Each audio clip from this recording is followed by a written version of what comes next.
Examination और आज मैं गुड मॉर्निंग एग्जामिनेशन और आज का मैं टुडे होस्ट हूँ friends. I am Amrita Singh from Balangir. और आज का सेशन जो जबरदस्त होने वाला है फ्रेंड्स। और आप सब पेन पेपर के साथ बैठ जाइए, बहुत सारा नॉलेज मिलने वाला है। और जैसे कि आज के स्पीकर के पास हम जाएंगे फ्रेंड्स। उनसे जाने से पहले मैं थोड़ा उनके बारे में कुछ इंट्रोडक्शन दे देती हूँ। ड्यूरिंग दिस जर्नी वो उनका 10 kg वो घटा चुके हैं। वो उसको 1 साल हो गया, उसको मेंटेन करके रख रहे हैं। तो कैसे वो मेंटेन करके रख रहे हैं और वो उनका कैसा लाइफस्टाइल है।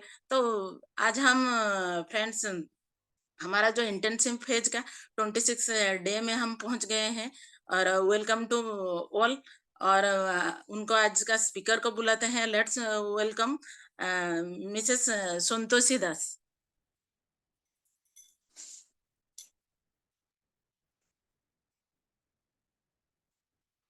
Good morning, everybody. Welcome you all. Or thank you, madam, for your warm welcome. Or myself, Santoshi Das, wife of an amazing husband and mother to a beautiful and brilliant daughter. I love my family, family lover हूँ। Family के साथ रहना और life को enjoy करना मुझे बहुत पसंद है, और अपने गोल के लिए बहुत ज्यादा काम करना ये मेरा पैशन है।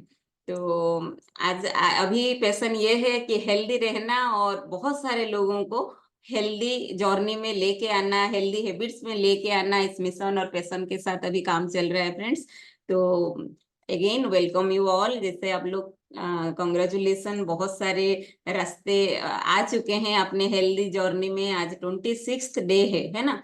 आप लोगों ने ऑलरेडी गॉट रिसेट का 10 डेज और इंटेंसिव फेज का 26 डेज कंप्लीट कर चुके हैं। और जब आप लोग वेट मैनेजमेंट में आए है ना, तो पहला जब भी कोई भी सोचता है कि वेट लॉस या वेट मैनेजमेंट या हेल्दी लाइफ, तो पहले क्वेश्चन माइंड में क्या आता है फ्रेंड्स?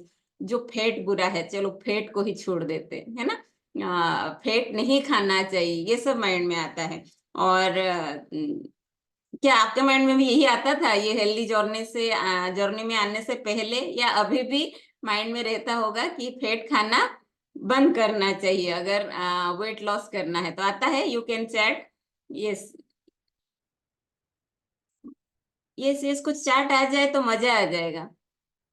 लगता है फैट बिल्कुल नहीं खाना चाहिए अगर हेल्दी रहना है तो, है ना। ज्योति खेमका जी ने दिया यस। चलिए, बट आज तक हम लोग, मंजुला जी ने भी दिया यस, फैट बिल्कुल नहीं खाना चाहिए। तो चलिए, सेशन क्या बोलता है आगे जाके हमको पता चलेगा सही में क्या करना चाहिए। तो आज तक हम लोग जितने भी पढ़ाई किए इस सारे सेशन में, तो हमको ये पता चला कि डिफरेंट टाइप्स के न्यूट्रिएंट्स है, हम जो हमारे बॉडी में डिफरेंट काम करते हैं। सबका डिफरेंट डिफरेंट फंक्शन है ना फ्रेंड्स। और सबको हमको राइट क्वांटिटी में लेना चाहिए और राइट अमाउंट, मतलब राइट वे में लेना चाहिए, ताकि वो राइटली बॉडी में एब्जॉर्प्शन हो पाए। इतना तो हमारे माइंड में आ गया। और जब हम न्यूट्रिएंट की बात करते हैं तो माइंड में जरूर आया है, हम लोग पहले भी पढ़े हैं, प्रोटीन्स, कार्बोहाइड्रेट्स, फैट्स, ये सब हमारे मैक्रो न्यूट्रिएंट्स है। और जो माइक्रो न्यूट्रिएंट्स है, विटामिन एंड मिनरल्स, हमारे माइक्रो न्यूट्रिएंट है। मैक्रो मतलब हम सबको पता है, जब ये मैक्रो का रोल ज्यादा है और हमको ज्यादा क्वांटिटी में चाहिए, तो फैट हमारा मैक्रो न्यूट्रिएंट में आ गया। तो आपको कभी क्या लगता है, फैट लेना चाहिए या नहीं लेना चाहिए? क्योंकि ये एक मैक्रो न्यूट्रिएंट है, तो लेना चाहिए या नहीं लेना चाहिए?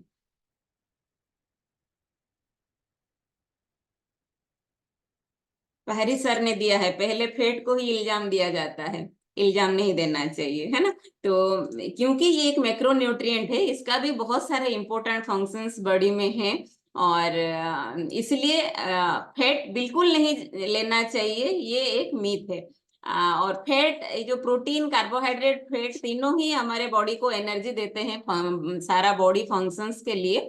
और जब हम फैट कम कर देते हैं, जीरो कर देते हैं, तो सारा बर्डन जो है वो कार्बोहाइड्रेट के ऊपर आता है, तो हम ज्यादा कार्बोहाइड्रेट लेना शुरू कर देते हैं। तो ज्यादा कार्बोहाइड्रेट जब लेते हैं क्या होता है फ्रेंड्स, बहुत सारे लाइफस्टाइल डिजीज है उसके होने का चांसेस बढ़ जाता है। तो चलिए अभी फैट लेना या नहीं लेना जो मीथ है, फैट नहीं लेना एक मीथ है, हम वो मीथ को आज क्लियर करने की कोशिश करेंगे, वो जानने की कोशिश करेंगे कि फैट नहीं लेना जो हम लोग सोचते हैं वो एक मीथ है। तो let me share my screen.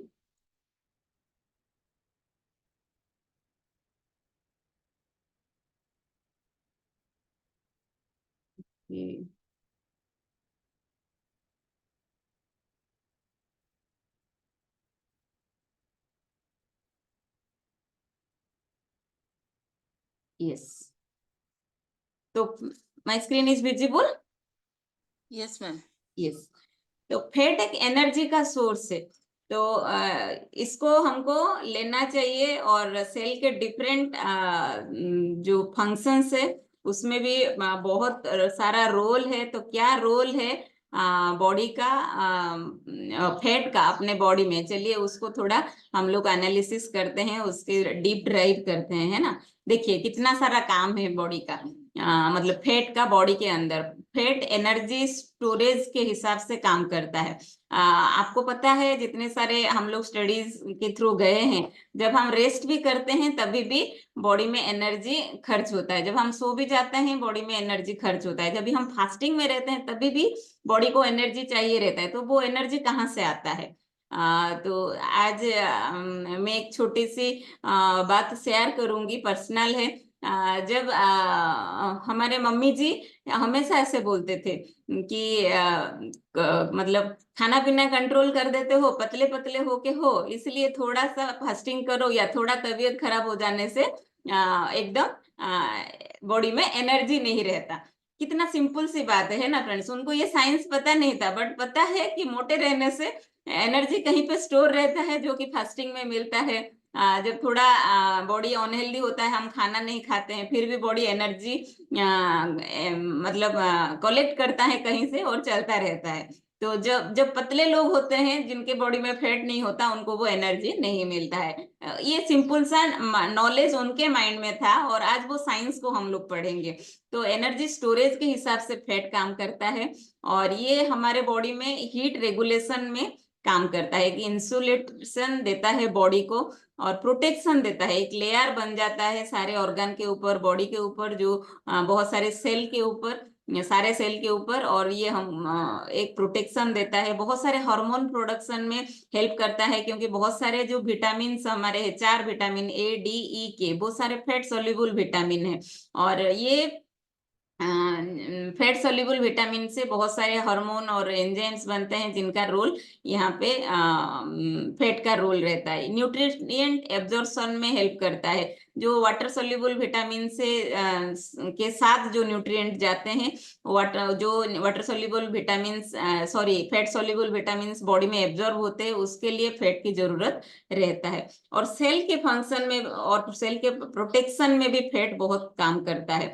एक लेयर बन जाता है सेल मेम्ब्रेन, सेल का जो अपर लेयर है जो सेल को प्रोटेक्शन देता है, वहां पे फैट रहता है, जो कि प्रोटेक्शन का काम करता है, और न्यूट्रिएंट, अच्छे न्यूट्रिएंट सेल के अंदर एब्जॉर्ब हो, और हार्मफुल सब्सटेंसेस सेल के अंदर ना जाए, उसके लिए वो काम करता है। ब्रेन हेल्थ में ये काम करता है। ब्रेन के हम लोग सुने होंगे, मतलब हमारे जो ईपीए और डीएचए, जो कि नेसेसरी फंक्शंस, नेसेसरी रोल है उनका ब्रेन में, बहुत बड़ा रोल है उनके ब्रेन में। और हमारा जो सेंसेशन है, मतलब हाथ में गरम लग गया तो फट से हाथ वहां से उठ जाता है, कोई सरफेस गरम है, या कोई मच्छर काट दिया, तो फिर दूसरा हाथ आता है उस मच्छर को मारने के लिए, और सही जगह पे मार देता है। मतलब ये नर्वस सिस्टम है, वो जो इंफॉर्मेशन ट्रांसमिशन होता है, उसके लिए जो चाहिए वो नर्व है, और ये नर्व के प्रोटेक्शन में, और उसका जो कवरिंग के लिए वो हमारा जो फैट है उसका काम रहता है। और देन ये cushioning around the soft organs, बहुत सारे सॉफ्ट ऑर्गन बॉडी के अंदर है जिसको एक कुशनिंग इफेक्ट देता है, मतलब उनको भी कवर करके रखता है। रेगुलेटिंग हंगर एंड सैटिस्फैक्टी, जो हंगर हार्मोन से उनको रेगुलेट करने में ये हेल्प करता है। जब फैट अपने बॉडी के अंदर होता है तो ये हमको सैटिस्फैक्टी फीलिंग देता है, और ये हमें हमारा जो हंगर को थोड़ा कम करता है। तो लेकिन ये भी है कि कितना फैट अच्छा है और कितना हमको लेना चाहिए, हेल्दी रेंज में है कि नहीं, ये सब हमको थोड़ा देखना पड़ेगा। ये डिपेंड करता है एज और सेक्स के ऊपर, कितना रेंज का हमारा जो फैट रहना हेल्दी होता है। यहाँ पे देखिए फीमेल में आप देख रहे हैं अंडर फैट जो है 20% तक, और हेल्दी रेंज में 29% तक अगर हमारा फैट परसेंटेज है, then that fat is that range is healthy. Then हम मेल में यहाँ पे देखते हैं अगर लेस देन 20 होता है, 10 to 19 होने से वो हेल्दी है। मोर देन 20 या मोर देन 20% होने से वो ओवरफेट के तरफ जाता है, और मोर देन 21 हो जाने से वो ओबीज के तरफ बॉडी चला जाता है। तो ये हमको एनालाइज करना चाहिए। और आप सबने जब जर्नी स्टार्ट किया होगा, आपका जर्नी के शुरुआत में बॉडी फैट मतलब जो एनालाइजर है, कंपोज बॉडी जो कंपोजर है मशीन, उसमें आपका एनालाइज किया गया होगा, वहां पे फैट परसेंटेज निकला होगा। उसी हिसाब से आप अपना जो है बॉडी कौन से रेंज में है उसको हम कैलकुलेट कर सकते हैं। तो बॉडी में अब ये चलिए हम देखते हैं कि बॉडी में फैट कहाँ स्टोर होता है।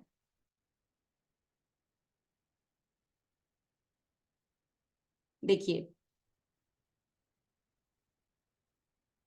ये ह्यूमन बॉडी है, आप देख रहे हैं, और यहाँ पे हम लोग देख रहे हैं कि 3 टाइप का फैट होता है।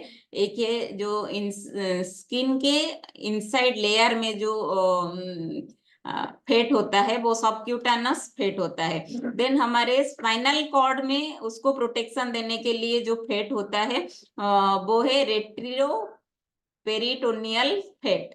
और देन हमारे मतलब विसरल फैट, जो कि हमारे बेली फैट, या हम लोग ऐसे समझते हैं बेली फैट बोल के, जो ऑर्गन्स है उसके ऊपर जो लेयर बन जाता है फैट का, वो विसरल फैट होता है। और यहाँ पे हम लोग देख रहे हैं जहाँ पे सबक्यूटानेस फैट ठीक है, विसरल फैट थोड़ा कम है। और ये एक फिगर देख रहे हैं जहाँ पे कि यहाँ लोअर रिस्क है, और जहाँ पे यहाँ सब कुछ ज्यादा ज्यादा है। सबक्यूटेनस फैट भी ज्यादा है, विसरल फैट भी ज्यादा है, रिट्रोपेरिटोनियल फैट भी थोड़ा ज्यादा है। तो ये मॉडरेट रिस्क में है, और यहाँ पे हाईएस्ट रिस्क में हम लोग देख रहे हैं। तो फैट होना अच्छी बात है, लेकिन सही क्वांटिटी में होना अच्छी, ये जरूरी है। तो रिट्रोपेरिटोनियल फैट भी हमारे बॉडी के लिए बहुत जरूरी है, सबक्यूटेनस फैट भी बहुत जरूरी है, विसरल फैट होना भी जरूरी है, लेकिन सही क्वांटिटी में होना बहुत जरूरी है। क्योंकि विसरल फैट जब ज्यादा हो जाता है तो बहुत सारे लाइफस्टाइल डिजीजेस बॉडी में डेवलप होने का चांसेस रहता है, लाइक हार्ट रिस्क रहता है, और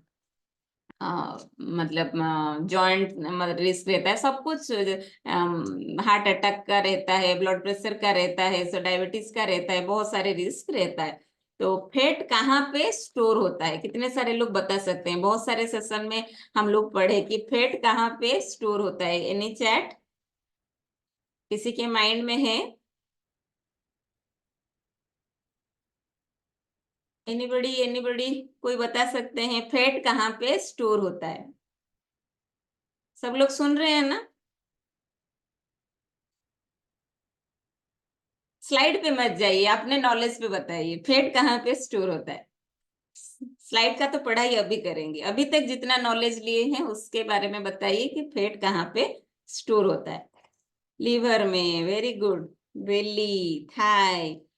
चलिए, तो करेक्ट आंसर क्या है देखते हैं। और देखिए यहाँ पे हम लोग देख रहे हैं कि बॉडी में बहुत सारे सेल होते हैं, जैसे जैसे कि brown fat cell, beige fat cell and white fat cell. और ये हमारा जो फैट है वो बॉडी में स्टोर होता है डिफरेंट डिफरेंट सेल्स में। तो जब वो ब्राउन फैट में हमारे बॉडी में एडिपोज टिश्यू है, तो वो एडिपोज टिश्यू में फैट हमारा स्टोर होता है। और वो एडिपोज टिश्यू डिफरेंट सेल से बना होता है। तो जैसे कि बचपन में ये जो ब्राउन फैट सेल्स में जब फैट स्टोर होता है, तो ये एक बहुत बढ़िया काम करता है कि ये बच्चों को कॉमन कोल्ड और कोल्ड कफ्स, मतलब जैसे कि कोल्ड वेदर से बचाता है, बॉडी को हीट देता है। और जब एज बढ़ता है ये धीरे धीरे कम हो जाता है।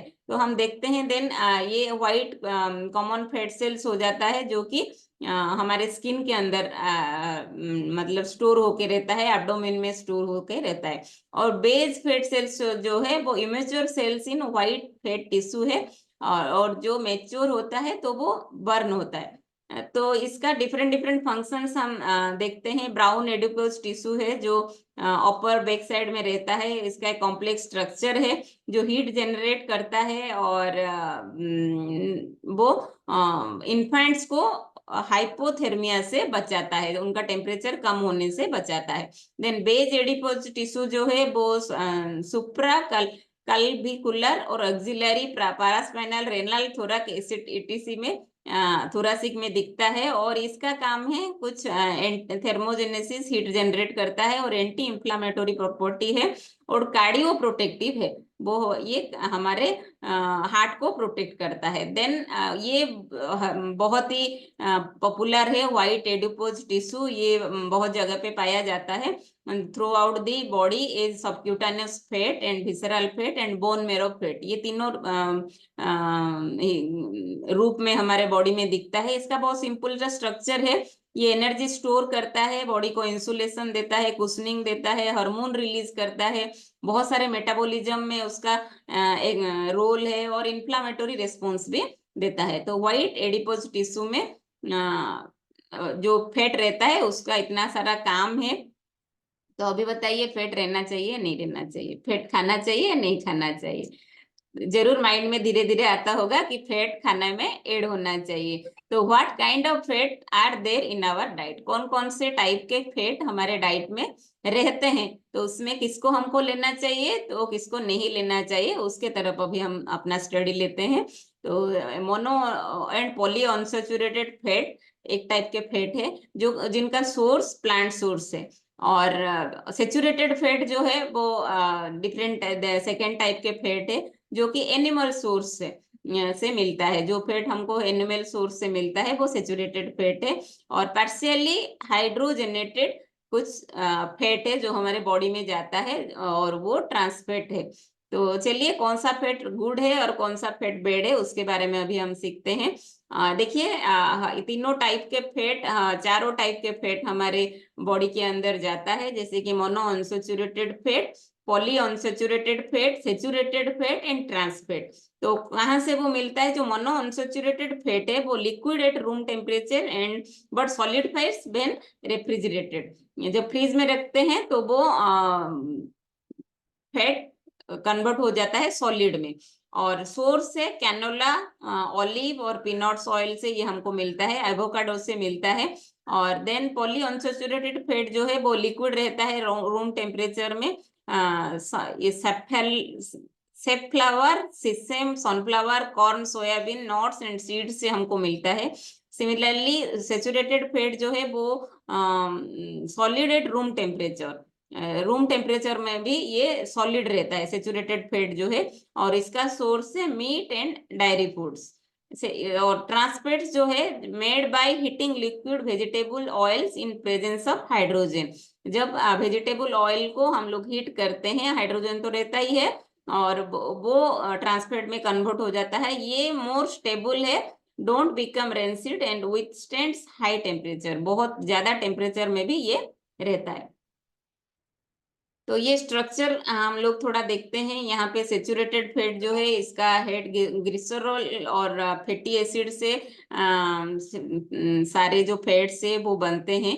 तो यहाँ पे सिंगल कार्बन चेन है और सेचुरेटेड फैट है। यहाँ पे जो अनसेचुरेटेड फैट है उसका जो हेड है वो थोड़ा फ्लेक्सिबल रहता है, बहुत सारे कार्बन एटम के साथ बना हुआ है, वो थोड़ा अपना स्ट्रक्चर चेंज कर देता है। और ट्रांसपेट जो है वो बहुत सारे कार्बन बॉन्ड से बना हुआ है। सेचुरेटेड फैट एक कार्बन बॉन्ड से बना है और अनसेचुरेटेड फैट दो कार्बन बॉन्ड से बना है, डबल बॉन्ड से। और वो ट्रांसपेट जो है कार्बन कार्बन सिंगल बॉन्ड और डबल बॉन्ड इसमें बहुत सारे हैं।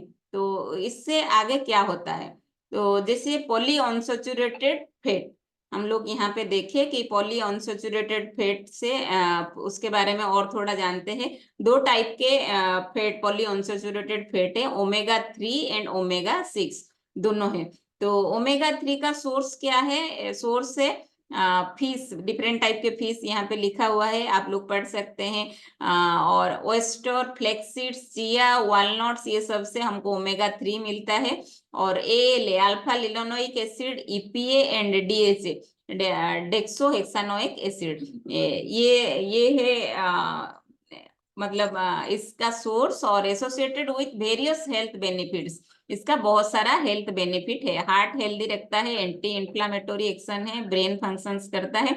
और ओमेगा 6 हमको कहाँ पे मिलता है, एग से, vegetable oil, sunflower, corn oil, flaxseed, ये सब से मिलता है। और लिनोलेइक एसिड और आर्किडोनिक एसिड से ये बना हुआ है। Contributes to cell structure, function, immune response and hormone synthesis. मतलब हमारे बॉडी को दोनों टाइप के फैट्स की जरूरत है, ओमेगा 3 की भी जरूरत है, ओमेगा 6 की भी जरूरत है। और ये लेकिन इसका जो रेशियो है वो बैलेंस होना चाहिए हमारे बॉडी में। कौन सा फैट कितने क्वांटिटी में चाहिए वो हमको जानना चाहिए ओमेगा 6 और ओमेगा 3 के बीच में। तो कौन सा फैट कितना लेना चाहिए वो हमको जानना चाहिए। तो चलिए अभी हम और एक स्टडी देखते हैं। Certain types of fats are better for health than others. कुछ टाइप के फैट्स है जो बॉडी के लिए अच्छा है। National academy of medicine recommends using monosaturated fats as much as possible along with polyunsaturated fats to replace saturated and trans fats। मतलब हमको सेचुरेटेड फैट नहीं लेना है। हमने सोर्स में देखा कौन से फूड में कौन सा फैट हमको मिलता है, और सेचुरेटेड फैट और ट्रांस फैट को बिल्कुल ही हमको रिप्लेस कर देना है मोनो अनसेचुरेटेड फैट और पॉली अनसेचुरेटेड फैट के साथ। तो अभी आप सोर्स याद कर सकते हैं, यहाँ पे हम लोग देख सकते हैं सेचुरेटेड फैट कहाँ से मिलता है और अनसेचुरेटेड फैट कहाँ से मिलता है। तो उसी हिसाब से हमको अपना फूड को चूज करना चाहिए। Poly unsaturated and mono unsaturated fat हमको लेना है। As per Harvard School of Medicine, avoid the trans fat and limit the saturated fat and replace with essential polyunsaturated fat। हमको दोनों ही स्टडी में बता दिया गया है, नेशनल एकेडमी ऑफ मेडिसिन और हार्वर्ड स्कूल ऑफ मेडिसिन दोनों ने बताया है कि हमको ट्रांस फैट और सेचुरेटेड फैट को लिमिट कर रिप्लेस कर देना है पॉली अनसेचुरेटेड फैट और मोनो अनसेचुरेटेड फैट के साथ। तो interesting facts about oil and fats, चलिए इसको भी हम लोग थोड़ा जान लेते हैं कि हाँ, जैसे कि reheating oil effects on body. हमेशा हम लोग क्या करते हैं, फूड को थोड़ा गरम, अगर ठंडा हो जाता है तो हम सारे फूड को गरम करके खाते हैं, थोड़ा गरम करते हैं। तो उससे क्या होता है देखिए, अगर रीहीटेड ऑयल कंजप्शन में lead to damage to the cell of the body and can give toxic effect to the body. जब ऑयल से खाना बना हुआ रहता है और उसको हम फिर से रीहीट करते हैं तो वो बहुत सारा डैमेज बॉडी को पहुंचाता है, टॉक्सिक इफेक्ट भी उसमें रहता है। तो इसलिए हमको खाना को रीहीट नहीं करना चाहिए। जब ये हमारे माइंड में रखना चाहिए कि हमें खाना को रीहीट नहीं करना चाहिए। We should plan our cooking. Then hidden fats. Baked food items still have vegetable oils even if they are labeled as 0% of trans fat. अब आजकल लिखा जाता है, हम लोग लेबलिंग के ऊपर भी एक सेशन में थे जहाँ पे हम लोग सीखे थे कि हमको कैसे लेबलिंग सीख पढ़ना है, किस तरह हमको लेके आना है घर में अपने जो हेल्दी प्रोडक्ट्स है। बहुत सारे जगह पे लिखा रहता है कि 0% ट्रांस फैट, बट आपको ये भी याद रखना है जो बेक्ड फूड होते हैं वहां पे भी बहुत सारा ट्रांस फैट मतलब रहता है। ऐसा नहीं है कि लेवल है 0 तो मतलब उसमें नहीं है, तो ट्रांस फैट हमको नहीं लेना है। और cold pressed oil, it is a traditional system of taking out oil in India, and now the studies are showing that the cold pressed oil retains more of the natural flavor and nutrients of the oil than the double refined or refined oil. तो refined oil खाना एक fashion बन गया है। हमको भी पता था कि ऑयल रिफाइंड है, पतला है, तो बॉडी के लिए अच्छा है, लेकिन ये स्टडीज के से जानने के बाद हम लोगों को पता चला कुछ जिस नेचुरल प्रोसेस से ऑयल को निकाला जाता है that was the best process and that oil was healthy, जो कि आजकल मिसिंग है। उसको हम लोग कलेक्ट करना भी हमारे लिए शायद नामुमकिन है, बट बहुत सारे जगह पे ऐसा मिलता है कि जहाँ पे ऑयल नेचुरल प्रोसेस से निकाला जाता है, अगर वो ऑयल मिल जाए तो खाना वो ऑयल से बनाना बहुत अच्छा है। तो refinement removes impurities and odour, but it also remove some of the natural nutrients from the body. जैसे हमने यहाँ पे देखा कि रिफाइंड ऑयल जब बनता है तो ये इम्प्योरिटी रिमूव करने के लिए बनता है, बट यहाँ पे बहुत सारे न्यूट्रिएंट्स भी हमारा रिमूव हो जाता है, तो रिफाइंड ऑयल भी हेल्दी नहीं है, आज हमको पता चला। तो टिप्स और हैक्स क्या एटलीस्ट हम याद करके जाए ये अपने लाइफ में हेल्दी फैट्स को लेने के लिए। यहाँ पे देखिए यहाँ पे लिखा है limit the fat consumption of to around 25 gram in men and 25 gram per women per day. हमको उतना इतना ही फैट लेना है। फैट हेल्दी है, बट ये रेंज में लेने से हम लोग खुद को हेल्दी रख सकते हैं, और पूरा 0 नहीं करना चाहिए। एक मेन को 25 ग्राम का लेना चाहिए फैट, और एक वुमेन को 20 ग्राम का लेना चाहिए। Include more foods rich in unsaturated fat, और जो भी फैट हम लेंगे तो उसमें हमारा फैट जो अनसैचुरेटेड फैट होना चाहिए, ऐसे फूड सोर्स हमको चूज करना है। और instead of frying and deep frying, उस हमको क्या करना है, ग्रिल करना है, रोस्ट करना है, sauté and stir fry in a small amount of healthy fat. तो तलना नहीं है, बहुत कम अमाउंट के फैट में मतलब ऑयल में हमको खाना को सॉट करना है और रोस्ट करना है, या एयर फ्रायर आप यूज कर सकते हैं, ग्रिल कर सकते हैं, है ना। सिमर इन वाटर और स्टॉक और स्टीम इन और माइक्रोवेव, ये है सब हम लोग कर सकते हैं। स्टॉक मतलब स्टीम करके खाना को खा सकते हैं, माइक्रोवेव में हम स्टीम कर सकते हैं, मतलब खाना को फ्राई कर सकते हैं, और कम ऑयल में या बिना ऑयल में वहां पे हो सकता है हम लोग अपना कुकिंग को प्रोसेस को थोड़ा चेंज कर सकते हैं। Instead of topping foods with fatty sauces, बहुत सारे सॉस जो दिखता नहीं है कि उसमें फैट है, आजकल बहुत सारे डिफरेंट टाइप के सॉस मिलते हैं, तो ये एक फैशन बन गया है हर टाइप का सॉस को यूज करना डिफरेंट खाना जब हम बनाते हैं, तो उसको हमको अवॉइड करना है। और हमको lemon juice, vinegar, horse spices, plain non fat yogurt, tomato sauce, ये हम सबको मतलब यूज करना है। Instead of baking with butter and oil, butter and oil के साथ हमको instead of baking with butter and oil, हमको बटर और ऑयल के साथ बेकिंग नहीं करना है। Bake with non fat yogurt, yogurt के साथ हमको बेक करना है। Ground of veggies, fruit juice and pulp with no added sugar, जब हम फ्रूट जूस ये सब बनाते हैं तो वहां पे हमको शुगर यूज नहीं करना है, हमको वैसे ही नेचुरल जो स्वीटनेस रहता है फ्रूट का उसके साथ ही हमको लेना है। Take a skin off chicken and और trim the fat off meat before cooking, इसको हम ये प्रोसेस को हमको एडॉप्ट करना है। Use oil blends and rotate cooking oil, जो जैसे हम तेल डालते हैं थोड़ा इसको हम ब्लेंड करेंगे या जो पैन है उसको थोड़ा घुमा देंगे तो वो ऑयल चारों तरफ मतलब फैल जाएगा, तो उससे हमारा तेल का यूज करना थोड़ा कम हो जाएगा। तो बहुत सारे टिप्स हम लोग सुने, ये सबको हमको याद करना है। तो मिथ जो था कि fat, all fats are bad, वो अभी आप सबका दूर हो गया होगा कि फैट, सारा फैट बैड नहीं होता। हमको पॉली अनसेचुरेटेड फैट जरूर लेना है, और मोनो अनसेचुरेटेड फैट भी हम ले सकते हैं। और मेन 25 ग्राम ऑफ फैट ले सकते हैं, और वुमेन 20 ग्राम सब फैट ले सकते हैं। तो ये आज का टेक अवे है, इतना हम कर सकते हैं। जो जिन जो और किस तरह फैट को लेना चाहिए वो भी आप लोग सीख के टिप्स एंड हैक्स के थ्रू। तो अभी आज आप ऐसा एक काम कर सकते हैं, identify A high fat food and A low fat food from your daily diet. जो आप रेगुलर खाते हैं अपना खाना को थोड़ा आप एनालिसिस करिए, उसमें कौन सा हाई फैट फूड आप लेते हैं और कौन सा लो फैट फूड लेते हैं, उसका फोटो आप अपने हमारा जो व्हाट्सएप ग्रुप है वहां पे आप सेंड कर सकते हैं और खुद भी अवेयर हो सकते हैं। तो होप आप सबको आज का जो इन्फॉर्मेशन है वो अच्छा लगा होगा, कुछ यूजफुल हो जरूर होगा। यू कैन चैट, है ना। तो this is all about from my side, back to our great host.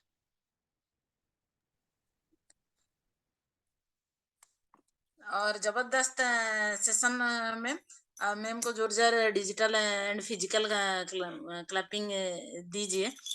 और जैसे कि एक मिथ हट गया शायद सबके दिमाग में, जैसे कि फैट डाइट जो स्टार्ट कर देते हैं मतलब फैट बर्न, तो ये सब करते हैं, लेकिन हमको फैट भी चाहिए फ्रेंड्स। तो एक दो क्वेश्चन में ले जाती हूँ जो सेशन के थ्रू मैम बोले, जो सिंपल सिंपल क्वेश्चन है। हमारा जो फैट एक न्यूट्रिएंट है फ्रेंड्स, तो ये कौन सा न्यूट्रिएंट है, माइक्रो या मैक्रो न्यूट्रिएंट है? आप चैट बॉक्स में जल्दी से टाइप कीजिए।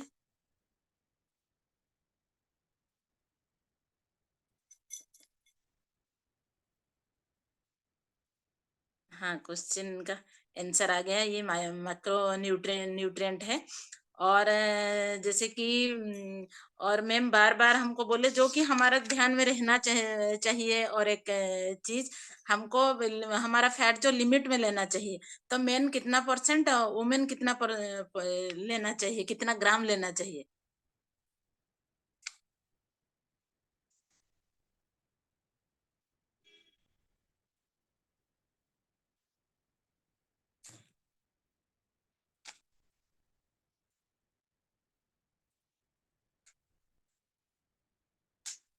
मेल 25 ग्राम, वुमेन 20 ग्राम। इसको हमको ध्यान में रखेंगे, और उसके हिसाब से ही हमको फैट हमको यूज करना है। और हमको जैसे कि पॉली अनसैचुरेटेड फैट है, तो उसका मतलब क्या है वो?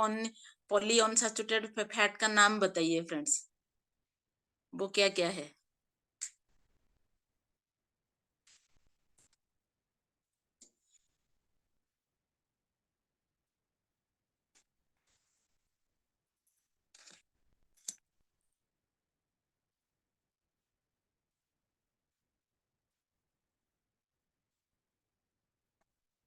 चैट बॉक्स में आ गया फ्रेंड्स, जबरदस्त। सब सब ध्यान से, इससे पता चल रहा है कि सब ध्यान से सुन रहे थे। वो जबरदस्त सेशन था फ्रेंड्स। तो आप लोगों के लिए जो digital and physical physical clapping friends, अभी हमारा जो नेक्स्ट सेशन के तरफ हम चलते हैं। हमारा अभी है एक्सरसाइज सेशन है फ्रेंड्स। जैसे कि हम सुबह सुबह उठकर हम प्रेयर किए, मेडिटेशन किए, माइंड के लिए हमारा पूरा सारा, जैसे कि बहुत सारा फैट के ऊपर नॉलेज लिए। अभी हम कुछ बॉडी को अभी कुछ खाना देंगे, तो एक्सरसाइज थ्रू। तो हम जबरदस्त एक हेल्थ कोच हैं हमारे साथ, उनको बुलाएंगे। वो बलांगीर से बिलोंग्स करते हैं। और लेट्स वेलकम मुकुंद माझी जी। आप लोगों के डिजिटल एंड फिजिकल क्लैपिंग दीजिए friends. Thank you, Amrita, and for your warm welcome. And am I audible? Yes, sir. Yes, sir. Okay, and good morning, रिवाम नेशन एंड सभी को सुप्रभात। और चलो शुरू करते हैं आज के एक्सरसाइज सेशन को। और सब लोग अपने अपने योगा मैट में आ जाइए और 3 बार ओम का उच्चारण करेंगे, राइट। और आप पद्मासन या सुखासन में बैठिए और अपने स्पाइन को सीधी करिए और 3 बार ओम का उच्चारण करेंगे। ओ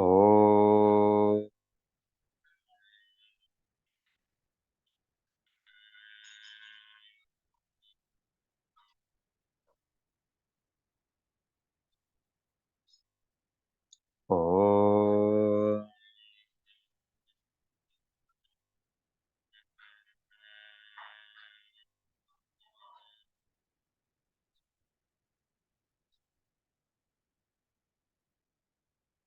ओ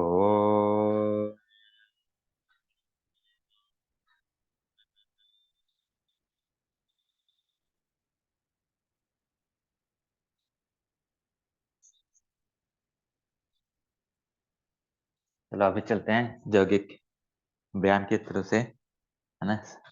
बॉडी से पसीना निकलना चाहिए, राइट। चलो शुरू करते हैं। 20 टाइम्स काउंट करेंगे। 1 2 3 4 5 6 7 8 9 10 11 12 13 14 15 16 17 18 19 20। 1 2 3 4 5 6 7 8 9 10 11 12 13 14 15 16 17 18 19 20। 1 2 3 4 5 6 7 8 9 10 11 12 13 14 15 16 17 18 19 20। नेक्स्ट 1, अपने स्पाइन को सीधे करना है इसे। 1 2 3 4 5 6 7 8 9 10 11 12 13 14 15 16 17 18 19 20। नेक्स्ट दोनों पैर को अराउंड 1 मीटर के आसपास एक गैप दीजिए, मेंटेन कीजिए। गहरी लंबी सांस लीजिए, सांस छोड़ते हुए नीचे की ओर झुकेंगे ऐसे। 1, फिर सांस लेते हुए, फिर सांस छोड़ते हुए। 2 3 4 5 6 7 8 9 10 11 12 13 14 15 16 17 18 19 20। फिर नेक्स्ट स्टेप है अगेन, गहरे में सांस लीजिए, सांस छोड़ते हुए ऐसे पूरा अपने कमर को ट्विस्ट कीजिए, एब्डोमिनल मसल जो है उसको भी फील कीजिए जो स्ट्रेचिंग हो रहा है। फिर सांस लेते हुए, फिर सांस छोड़ते हुए अपने हाथों, ये जो हाथ है पैर के साथ मूवमेंट होके जाना है। ऐसे as much as possible twist कीजिए अपने बैंड को, कमर को। 2 3 4 5 जो भी एक्टिविटी करेंगे अपने सांसों के प्रति ध्यान देना है। 6 7 8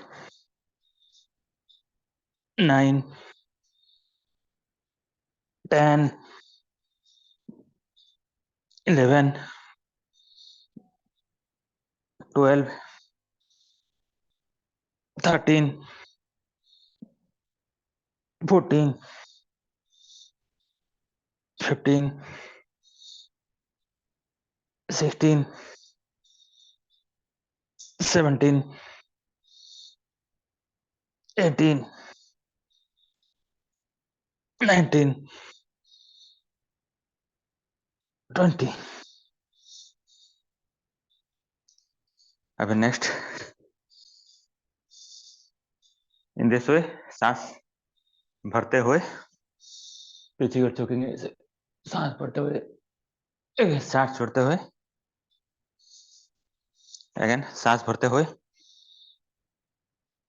सांस छोड़ते हुए। 2 3 4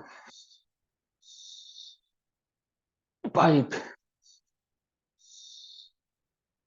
6 7 8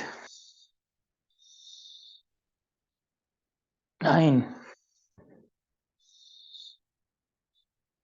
10 11 12 13 14 15 16 17 18 19 20।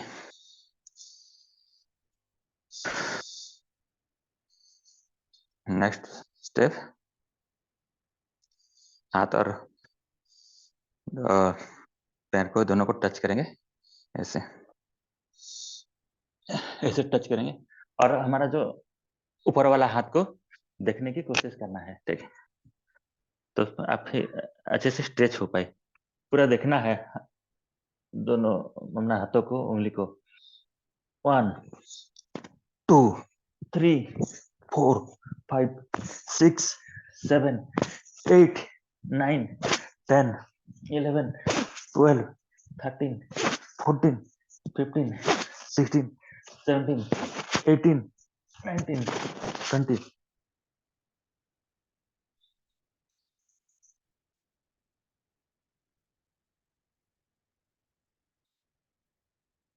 नेक्स्ट, ऊर्ध्वतासन, पद्मतासन, ठीक।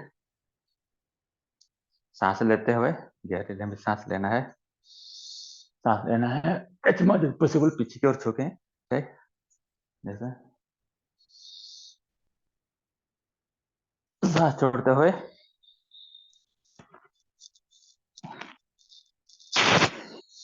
1 2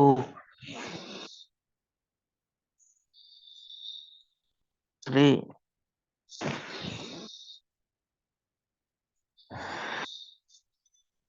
4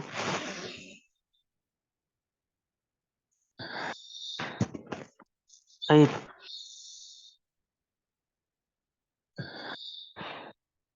6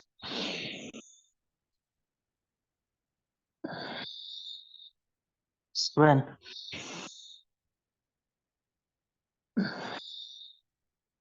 8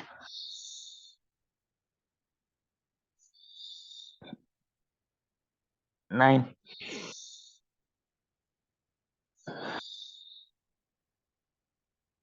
10।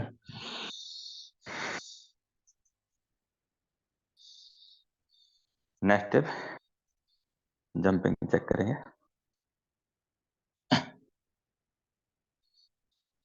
1 2 3 4। अब जो करेंगे सांस लेते हुए उसे करेंगे, सांस छोड़ते हुए इसे 3 4 5 6 7 8 9 10 11 12 13 14 15 16 17 18 19 20। लास्ट स्टेप कमर को ट्विस्ट करेंगे। जब कमर को ट्विस्ट करेंगे थोड़ा सा बॉडी को हल्का सा ऊपर को उठाना है, उछलना है। 1 2 3 4 5 6 7 8 9 10 11 12 13 14 15 16 17 18 19 20।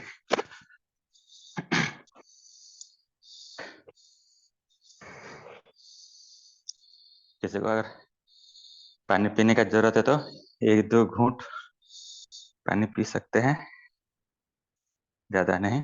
जस्ट थर्स्ट को क्विंच करना है, गले को वेट करना है। ये फर्स्ट।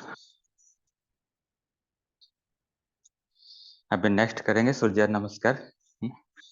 12 स्ट्रेचेस है, 12 स्ट्रेचेस है और 12 स्ट्रेचिंग भी है।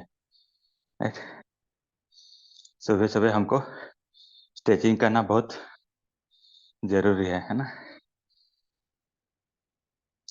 प्रकृति में जितने भी जीव जंतु हैं, जो पशु पक्षी हैं, और लोग जब सुबह से उठते हैं और लोग अपने बॉडी को स्ट्रेचिंग करते हुए डेफिनेटली देखे होंगे, है ना।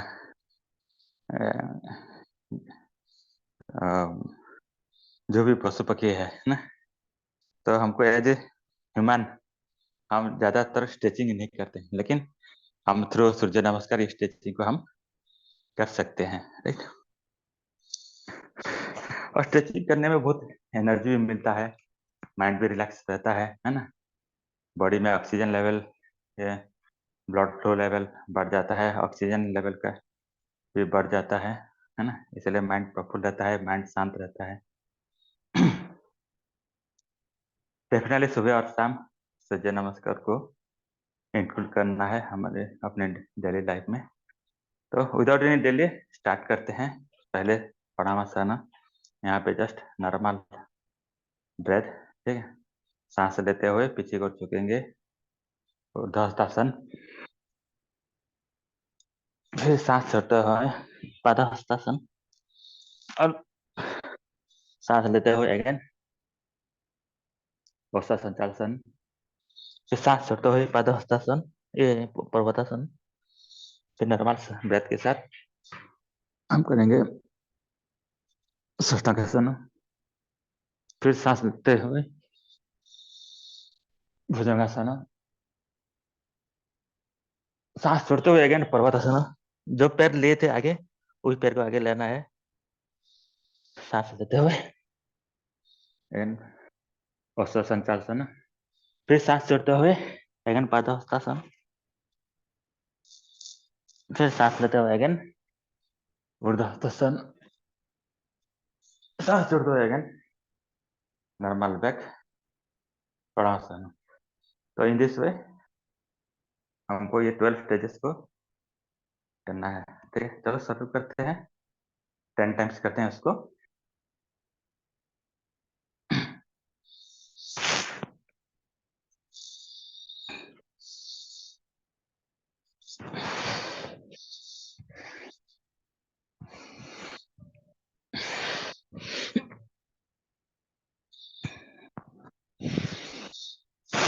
One, 2,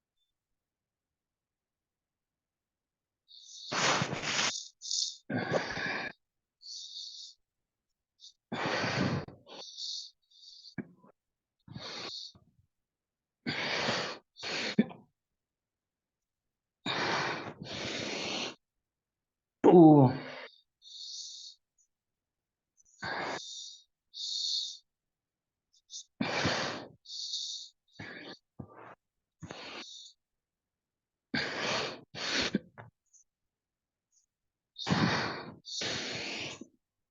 3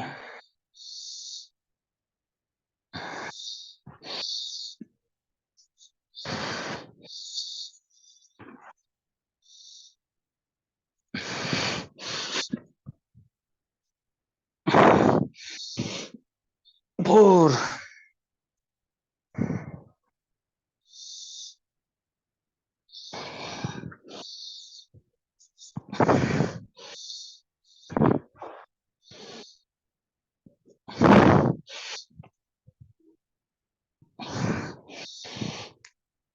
5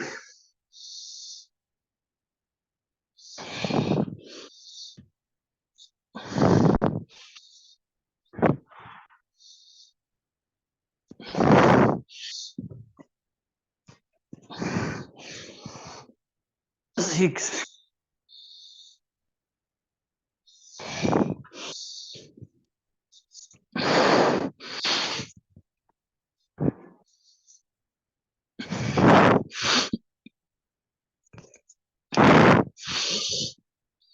7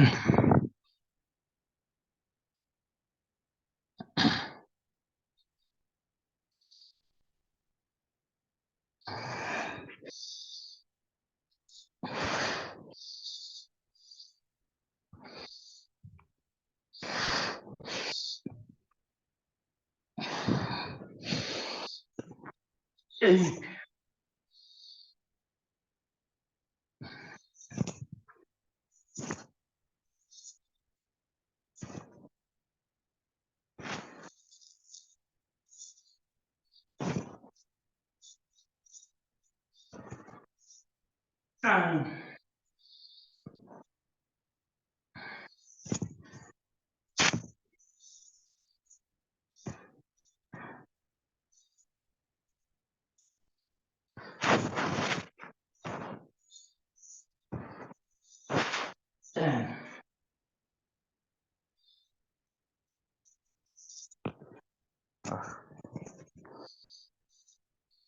उसका टाइमिंग को भी आप बढ़ा सकते हैं। धीरे धीरे जो जिसको न होगा धीरे धीरे स्लोली कीजिए, लेकिन स्टेप वाइज कीजिए, हड़बड़ नहीं हड़बड़ाना है, स्लो एंड स्टेडीली कीजिए, कोई प्रॉपर ब्रेथ के साथ बहुत फायदेमंद होगा। जो भी एक्सरसाइज कर रहे हैं, जो भी आसान प्राणायाम है, प्रॉपर ब्रेथ के साथ करेंगे तो बहुत इफेक्टिव है। ठीक है, चले अभी कुछ आसन करेंगे।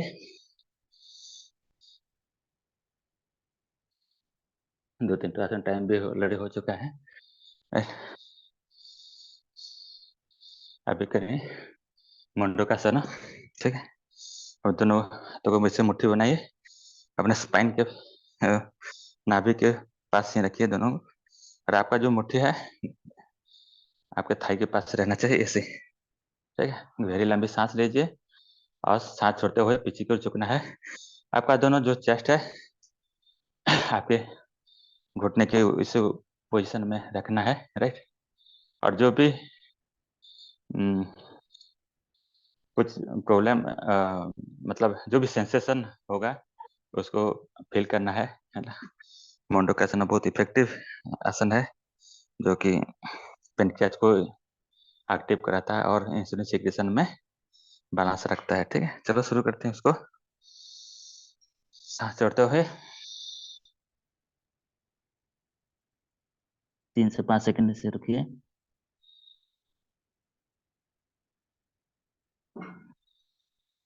फिर सांस लेते हुए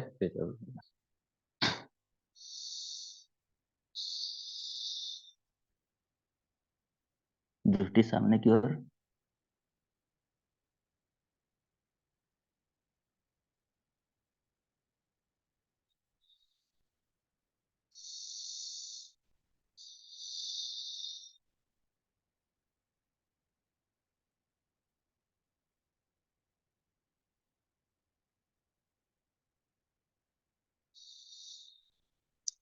मुंडकासन अगर एक बार एक ही पोजीशन में रहेंगे भी तो नॉर्मल ब्रेथ भी ले सकते हैं। गहरी लंबी सांस लेना है और छोड़ना है। इन दो से 30 सेकंड से लेकर 1 मिनट तक भी आप उसको रुक करके कर सकते हैं उसको, है ना। फिर नेक्स्ट भी उसका है ऐसे, बाएं हाथ के ऊपर दाहिना हाथ,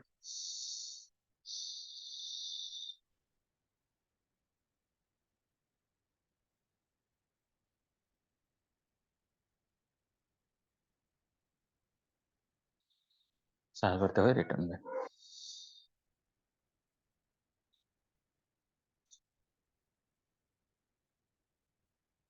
इसी पोजीशन में और एक आसन भी है, कैमल पोज, राइट।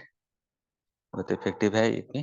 जस्ट जैसे रहना है, आपका दोनों अंगूठे को ऐसे ऐसे रखिए, जस्ट ऐसे पकड़ के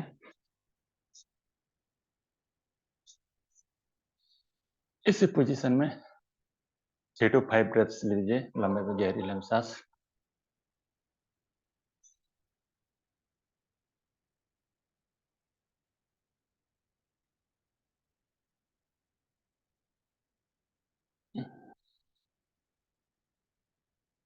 सांस छोड़ते हुए रिटर्न बैक।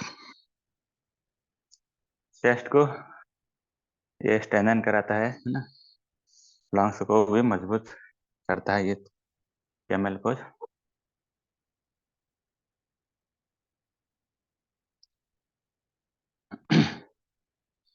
नेक्स्ट और दो आसन कर लेंगे। नौका पोज करेंगे, कैट पुट पोज, नौकासन है ना।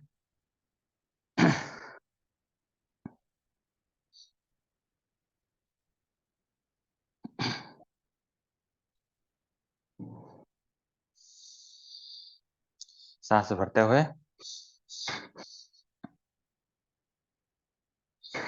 आपका दोनों अंगुली, जो पेन की अंगुली की एक ही अलाइनमेंट रखना है, ठीक है। 3 4 5 बार नॉर्मल ब्रेथ कीजिए। जिसको नहीं हो पा रहा है ऐसे भी कर सकते हैं, ऐसे पकड़ कर भी कर सकते हैं।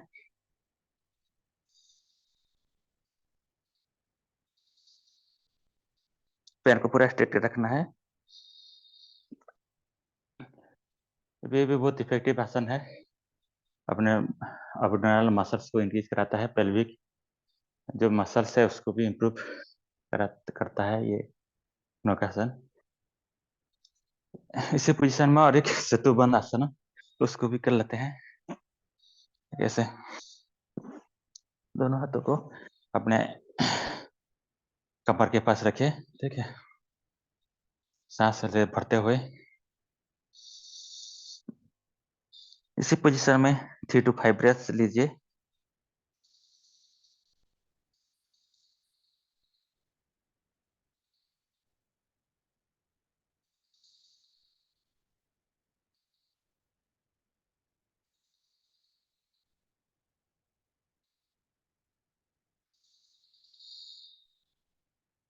स्पाइन को मजबूत करता है ना। ब्लड फ्लो लेवल ब्रेन तक पहुंचता है, तो माइंड भी शांत रहता है, रिलैक्स रहता है ना। स्ट्रेस लेवल को घटाता है इसमें। चलिए अभी 1 मिनट के लिए शवासन कर लेते हैं उसको। अपने योगा मैट में चित होके लेट जाइए। अपने दोनों हथेली आसमान की ओर होना चाहिए। फील कीजिए एंटर बॉडी पार्ट सब अपने अपने जगह में रिलैक्स हो रहे हैं।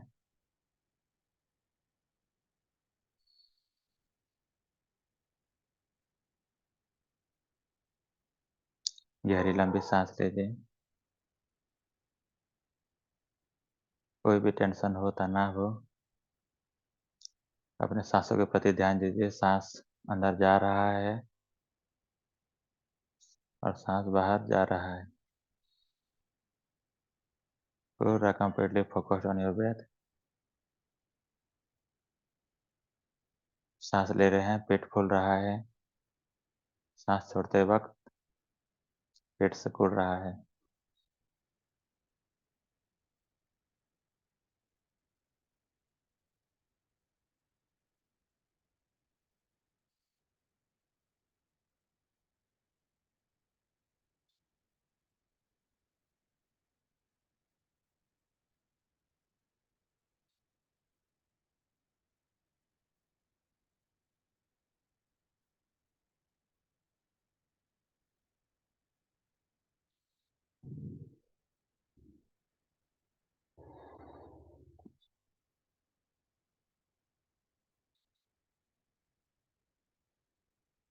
हाथों की उंगली, पैर की उंगली को थोड़ा सा मूवमेंट दीजिए।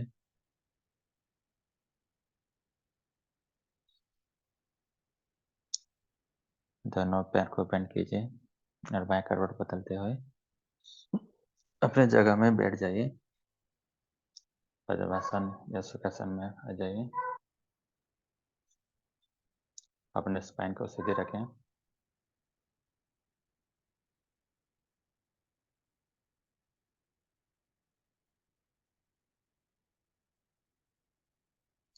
तीन बार ओम का उच्चारण करेंगे और कर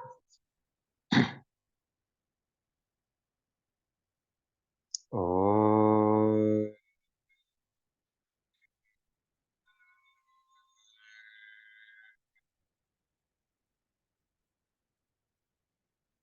ओ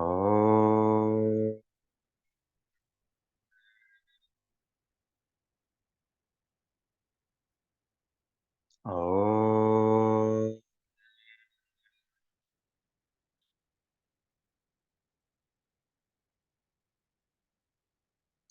शांति शांति शांति।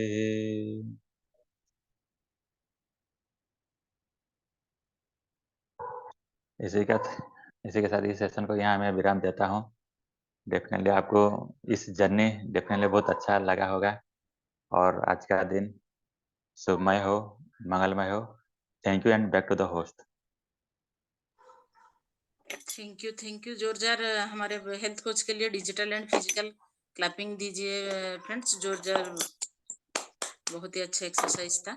और आज का सेशन को हम यहीं खत्म करते हैं friends. Have a nice day friends.